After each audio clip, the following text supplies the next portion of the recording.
Welcome to another episode of Failing to Success. I'm your host, Chad Kaleky with Cosmic Design.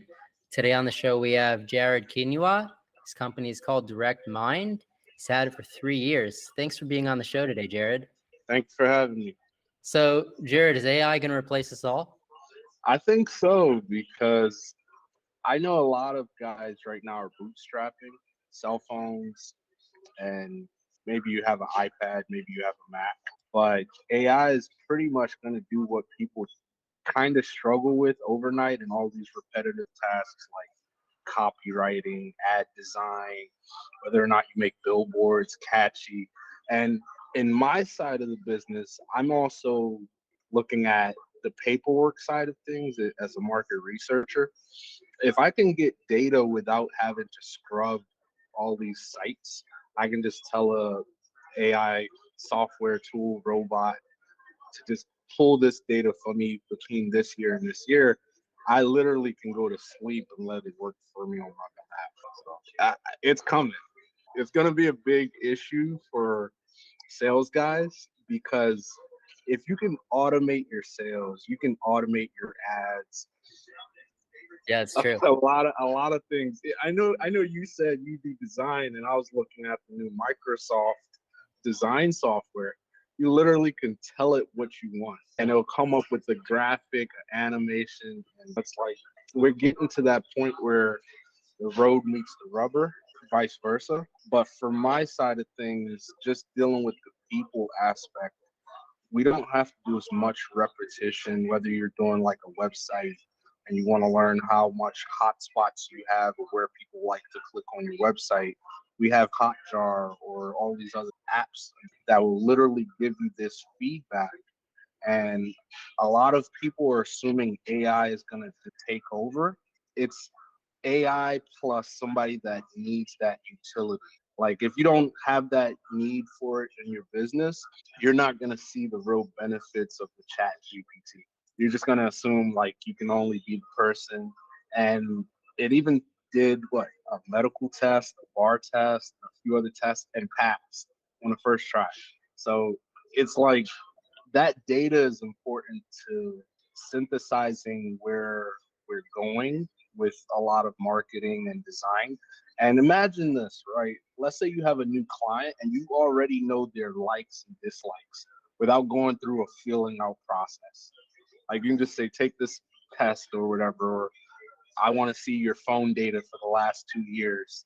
And I can pull all the info about what you like, what you don't like, what colors you want, and speed up my process. If I can do that and you can do that, I think that's really the $1 million, you know? Yeah, I think a lot of people need to start getting their backup plans in place. And we were just talking about it earlier, the copywriters. Be ready to jump into another career. Yeah, because think about it. How many times do you have a really high conversion on ads and copywriting or even cold calls with a nice script? If you're sitting there spending hours and hours, whether you're studying the psychology, the mechanics of it, or even just what the other person's gonna say so you can respond in there. If an AI model can spit out 1,000 different answers, it's kind of like having a Doctor Strange predict all the different alternative universes or outcomes before you even need to do that. It's got to that point where even in my business, that's going to take an hour or two, whether it's me writing a project, something that's I know is going to be a lot of data. I'll just tell AI how I want it to prompt, whether it's coming up with a proposal for a medical company. Like, hey, I might be the expert, but there's 10 other people. What if I can add copywriting to your business? What if I can give you fresh content every month or on schedule?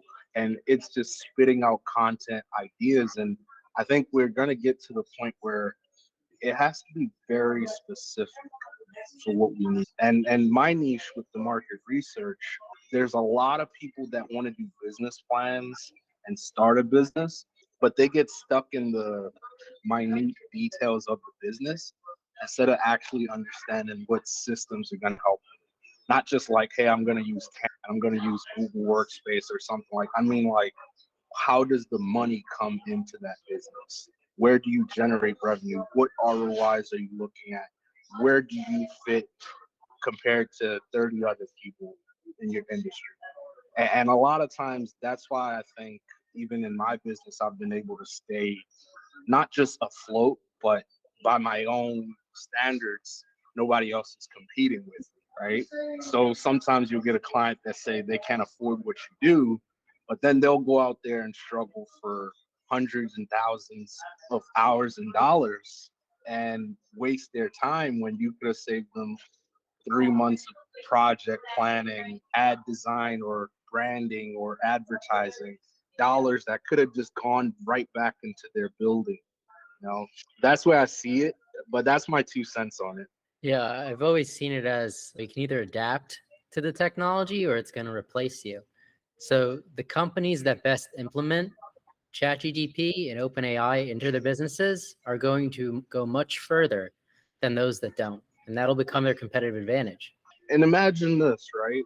Not to like be contrarian or like devil's advocate, but I came from architecture. Pretty soon, all these built-in information modeling systems are gonna just use the AI software and knock you, who's spending hours and hours or years and years of studying buildings. They're gonna tell you exactly where to put a beam, exactly where to put this material, what type of material can you source, how much does it cost, how can we save our money? And that information usually takes years and licenses that now if you plug in a AI software, you can literally cut out 10 jobs. And I feel it in the coffee business. I had initially started marketing. They were trying to get a great audience, great ad design, great copywriting, and they were outsourcing 5 or 6 different roles. Now you add an AI, Chat GPT, or any other kind of software in there, they're able to create content, ideas, and drive sales all in one area without having to spend thousands and thousands of hours. It's amazing to see also how quickly it's evolving, right? We've only been a few months in, and this thing is, you were saying, it's passing the bar, right? It's passing medical exams. Like, what's it going to be like in another 3 months? Have you seen, I don't know if you watch Instagram or YouTube, but literally creators are now using other people's voices with the script they made and putting that content out there. And it kind of puts me in the concept, again, with market research, copyrights and ownership of your intellectual property. It's your voice patented, or somebody can take what you're saying and spit it back out as their content and make money off your sound. And that's where I start to really debate with myself a little bit. I don't know if you have this debate, but imagine somebody copies your logo and just changes it slightly. That would be very sketch to me. Like, I'd feel some kind of way. Yeah. Also, I mean, fake news. That's gonna be a Mm, big problem. Did you see mm. the post where they made a fake video of Trump being arrested, and then No. A deep and, fake? and then it went viral, and people thought Trump was actually arrested, but it was all What? AI generated video content. No way. Yeah. I didn't So even hear about that. this is gonna keep happening. Things like this are too easy to do now. It's at our fingertips. Yeah, and let me add to that, right? I deal with a lot of crypto, right? Whether you want to do like a Solidity or you want to get your project funded and you want to have like proof of work or proof of stake kind of things. In my aspect of it, there's gonna be a lot of these bot accounts running up projects and putting out, like you're saying, fake news. But I'm also assuming like some of my friends who program these bots to buy and trade, they're going to be a lot of pump and dump type of situations where all these guys are promoting a project. You think it's okay. You think it's a solid project. You don't know half of the people are already ready to sell when this stock hits a certain price or something. And I've seen a lot of that manipulation in the market. And it's getting to a point where not just how we trust each other. I know we all depend on like Bitcoin to be the bar, But I'm assuming there's going to be hundreds of other Bitcoins. Like, I just have to be ready for that moment that Bitcoin does crash. And I don't want to do this for shock value. But if it does crash, we have to look at other alternatives, algorithms, other basically ways that people are able to get altcoins, alternative coins, right? And in a way scares some of us, but in the innovation side of things, I think it will help with us being like more verification and KYC or know your customer standards, because we're getting to the point where AI is going to take over, but we're also going to have like bionic chips and things to track us. And your GPS station is actual market data. Like, they'll pay you for it, but a lot of us don't know how to monetize that. I think there's that scope of things that's ready to just be right there. I don't know if it's ready for sale though, because that's like crossing the line almost. Do you know of a project that's already paying for that data, GPS locations? One of them is actually Google is paying you for your data. They pay you to scan your receipts to confirm your location. It's called Google Rewards. And there's a few other apps out there, Ibotta. All they're doing is selling your location, paying you because they're selling your location to advertisers who are bidding on how many people they can get their ads out to, your number, your phone, your emails. And it goes to the nth degree where I think it's going to start including our medical data. And that's where I feel as though there's a boundary that I don't want to cross with somebody. Like, I don't want to know if somebody is prone to a certain disease or something like that, asthmatic or a type. But that's information, and I think Google, all the big guys are ready to start dishing out your data. It just has to be a point where, for me, I don't know for you, but for me, it's ethical. Well, it used to be selling your blood. Now you're going to sell your blood type. And they're even attaching like certain genetic material, like whether or not you're prone to asthma. I have no issue with guys doing the DNA test and all that, but imagine how they make money. They don't make money you buying a test. They make money selling your information. And a lot of us don't quite feel like we're ready for that. But in the terms of like design, marketing, or AI, the ethicalness of somebody knowing exactly what color to show you, exactly how you like the design, whether you like a circle, a square, or something else, it's really important to depth. Some of us don't get it. Like when the Facebook ads got iPhone 14.5 or whatever came out, they basically lost a third of their business because they were targeting iPhone users. That privacy of data is it's like really essential for a lot of these advertisers or marketers, or even just somebody starting their business. If they're going to pay you for your health data, well, then you have to make that decision. But then when your insurance premiums go up 4x because you have precursors for a disease, you're kind of Yeah. screwed. I don't know if you noticed, but like car insurance is based on location. You can be in New York City, that car insurance is not going to be worth paying. You may as well take the bus. But that's based on the average of who is everybody safe? Like, that data is essential. And a lot of us take that for granted because, yeah, we got to work, eat, sleep, and, but imagine you have a smartwatch or you have one of these, I forget what company runs a really nice program, but you have all your data, when you go to sleep, when you wake up, how often you exercise, what are you doing at this specific time, and then you add location to that. You literally can tell somebody's life story. Well, this is why Google bought Fitbit. They want Did they? all of the information. No way. Yeah, they bought I it. didn't hear about that. They bought it years ago because I owned Fitbit, the stock, and then on Google acquisition, I was like, hey. That's funny. But imagine that minute data of who a person is, where they are, when they wake up. If you have that as a marketer, as a business owner, you can literally pick apart who you want to talk to, when you want to talk to, when you want to put ad on mobile, TV, billboard. And it's essential we understand that because we're all using some form of social media. Even WhatsApp is social media now. People don't get it. WhatsApp does payment systems in America. People haven't even adopted the full level of these apps. And I sit there and I look back at when I started the Facebook business journey 11 years ago to being hacked at the beginning of this year. And I was like, all that data, no, I'm going to fight for this because I can't afford to miss data. Like your account has your friends, your connections. And I think also, not to be very political, but Russia did get involved in a lot of the elections by manipulating data. And people don't get it.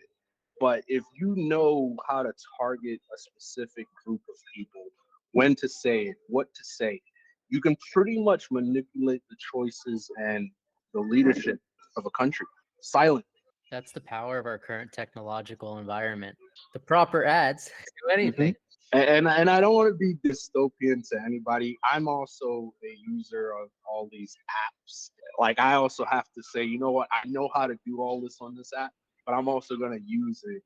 And it's got to that level with dating apps. They literally know when you're asleep, when you're awake, what messages you like, what profiles, what features, what personalities, and they literally flush out what you don't like. Yeah, the technology knows everything about us. There's a couple apps out there, if anybody wants from your audience. ATM, they're paying you for your transactions, your data. M is one app.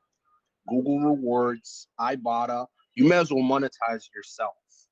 Don't be the victim saying they have all our access, all our data.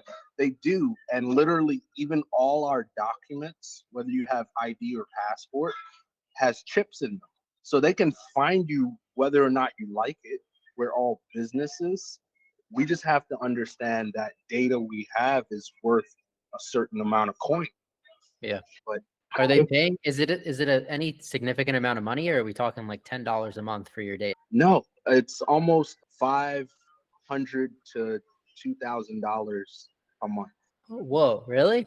Why is everybody not doing this? No, I'm just saying, if you know you're gonna be rewarded, yeah, for subscriptions, and I'm not even adding credit card rewards. Yeah, I'm not adding any cash back. I'm just saying $500 to $2,000 that you can monetize for subscriptions you already have. You can cancel them, re-sign up as a new account, get paid, get rewarded. And a lot of us are not seeing this data, but it's literally a legit business. Imagine you can sell your Fitbit data to a company because you're a healthy guy, you eat healthy, you have a certain lifestyle, and then you're of a certain income too. Let me add income to that because they also track that. So it's not just IRS, hey, I'm going to do my taxes. Like, no, companies care where you are in that bracket, and they're literally paying somebody to run ads to a certain thing. And let me say it this way in terms of data.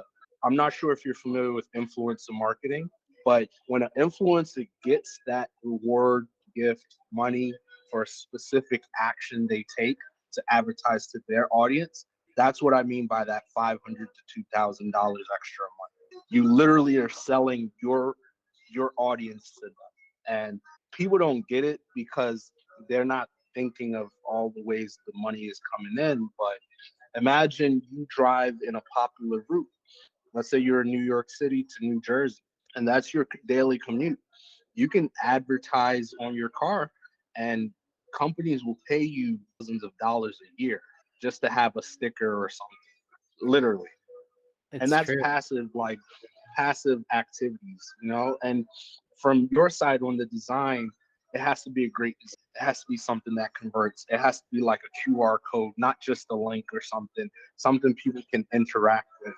And that is where I start to say I really enjoy the aspects, the depth of what we're going to have happen in the next 5 to 10 years. It's almost like when the first cell phones came out. Like nobody's using a payphone now. Yeah, that's exactly what's happening. This is the next massive technology revolution. When crypto crashed and that kind of ended, I didn't really know what was going to hit us next. And AI had been spoken about, but we never saw a real practical, widely adapted application. Now we have that. So the speed at which things are going to move now is almost astounding. It's interesting. We're going to see what happens, as you said, the next 5 years. Just imagine your phone can become a miner of data, and you'll be paid to send out your data, geolocation, receipts, transactions, health data. And if you resist it, fine, resist. You can turn airplane mode on all you like, but you're still buying data from a company. They're analyzing your calls, your conversations. So you may as well be a part of it. It's like I'm not a guy that's gonna sit there and just let somebody take my potential money and feel like a victim. Let's at least explore how far and how much I can make. And one other thing I just want to disclaimer, I'm not even talking about affiliate marketing. That's a whole nother revenue stream. People are very successful at like that. I'm just talking our simple data, everything we're using already. And yes, there's crypto out there that matches like play to earn or something like that. And it makes more interactive about how we look at crypto. But the way they make money is they sell your data to these companies who advertise to you. And you sit there like, oh, I didn't know. But you're kind of consenting, like almost the TikTok debate we're having with a lot of, whether you're on the government side or medical or private, all these companies don't know there's a backdoor access channel to their websites, their data, their business. And if I can Google your business, I can pretty much find out how to either enhance it or take away from it. And a lot of us are scared of not knowing, like the fear of the unknown. But imagine you knew exactly who your competition was, where they were going in the next 5 years, and how you can either enhance it or take away from it. And that's where I sit and I look at AI from that perspective. Like, this is going to be a plus, not just to my business, but to the whole community that I'm part of, which is podcasting, which is video editing, which is the graphic design guys, because everybody is either adopted it or you're still trying to pay Adobe to do everything. And Adobe is not going to cut it when you need thousands and thousands of graphics, an automated schedule, posted at a specific time with a specific audience or specific target. And that's the richness of that data. And I don't want to stress it more than that to your audience, because I know in your aspect with cosmic design, it is a lot more involved with the client, I'm sure. But on the e-commerce side, imagine when somebody likes to buy something, when they get paid, what sizes they wear. Yeah, it's extremely rich data and relevant. Yeah. So Jared, if one of our listeners wanted to get in touch with you or your company, how would they do so? Just email me at jared@thedirectmind.com for any podcasting. But if you'd like to know more about the business, the aspect of that, just my last name, marketingagency.com, which is KINYUA, marketingagency.com. Well, thank you, Jared, for being on the show. And thank you, everybody, for listening to another episode of Failing to Success. I'm Chad Kaleky, your host with Cosmic Design. Make sure to like, comment, and subscribe, and we'll see you next time.